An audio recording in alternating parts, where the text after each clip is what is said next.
Good morning. I'm Mary Helen Roberts. I'm your representative in the 21st Legislative District. The legislature is rapidly coming up on something called House of Origin cutoff. Can you explain what that means? Well, the House of Origin means the body, either the House or the Senate, where the bill was originally introduced. So anything that was introduced in the House has to have gone through its committee and be passed on the floor by the deadline, which is 5 o'clock today. Some of the bills passed this week include a package of foster kids legislation. This is an area of expertise for you. Can you talk about the bills that have passed the House this week? Well, there are several, but three stand out in my mind when you ask that question. The first is one that I have sponsored, and that has to do with maintaining sibling visitation between children that have been involved in foster care. And our goal is to see that siblings are placed together whenever that's possible, but sometimes it's not.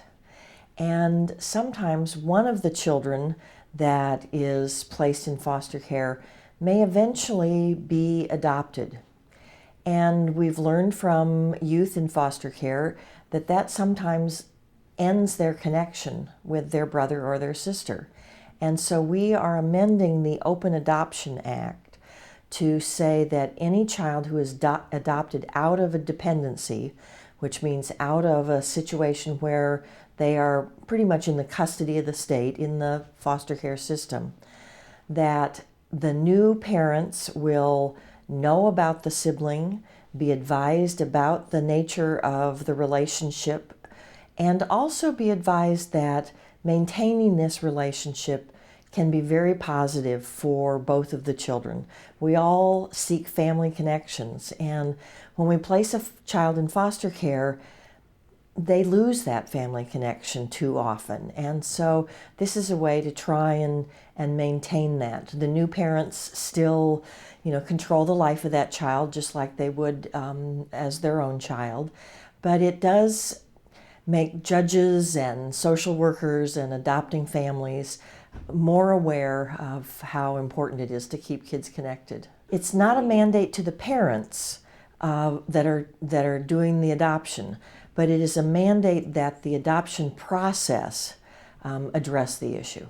One of the other issues that we found is really more important to the foster care issue than we had thought is housing.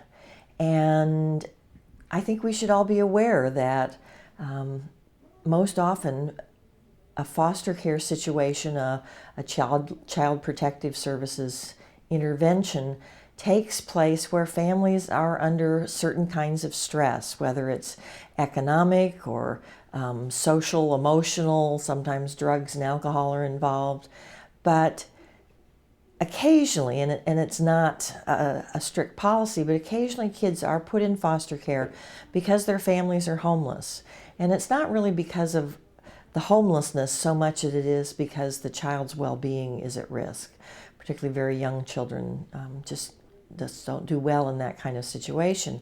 But what we've also found out is that when a family is trying to meet the requests or the demands of the court to get their child back, their lack of housing can interfere with their ability to do that. And so we've passed legislation that tries to address that, that makes, again, people dealing with the family, dealing with housing, are trying to see that family's housing needs are met. And then the last bill that I want to mention is one that is part of a progression of efforts that we have made trying to assure that there is not what we call racial disproportionality in our foster care system. And by that we mean that we are taking more kids out of their homes and placing them in foster care of a particular race. And that seems to happen both with African American kids and children with a Latino background. And we have studied it to some extent and have the data in front of us, and now we're going to try and move forward into looking at specific practice models that we use in the foster care system to see if they help lessen the impact of racial disproportionality. So those are three that stand out to me in the effort to improve really what the outcomes, I guess is the right word, for kids who do get pulled into the foster care system. So the next step after cutoff is what? Do you get a breather or do you have to get right back into it? Well, we almost have to get right back into it. Fortunately, there's a weekend, but we will then immediately move into holding hearings on and passing or rejecting bills that come from the other body. So as of next week, all of my committees will be looking at Senate bills, and the Senate will be looking at the bills that we have passed in this week out of the House. Often bills will cross each other that are what we call companion bills, which means they started out as exactly the same bill. Sometimes they have been changed a lot in the House of Origin, but it gives an opportunity for a thorough examination of new policy or changes in law. So we're pretty deliberate in our process. And then over the next couple of weeks, we will be focusing on Senate bills, but we will also be continuing to do the work that's been going on for weeks now to write a new budget. And then the last several weeks of the session will involve trying to get everything passed and wrapped up. You and your fellow legislators from the 21st District will be in district coming up on the 21st. Can you talk a little bit about that? That's right. We are trying to put together a town hall meeting.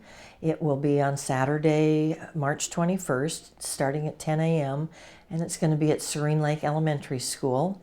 And we're trying to focus somewhat on education issues during the first hour of the conversation. We are making changes in what I consider sort of the three pieces of our education system: early learning, the K-12 system, and we have someone coming from the Office of the Superintendent of Public Instruction to discuss some of the changes that they're attempting to implement, and then also higher education. And then in the second hour of the discussion, it'll just be open to the folks that are there about what their concerns or questions or complaints are, and then hopefully we will wrap up about noon and be on our way to enjoy the rest of the weekend. Great, thank you. You're very welcome.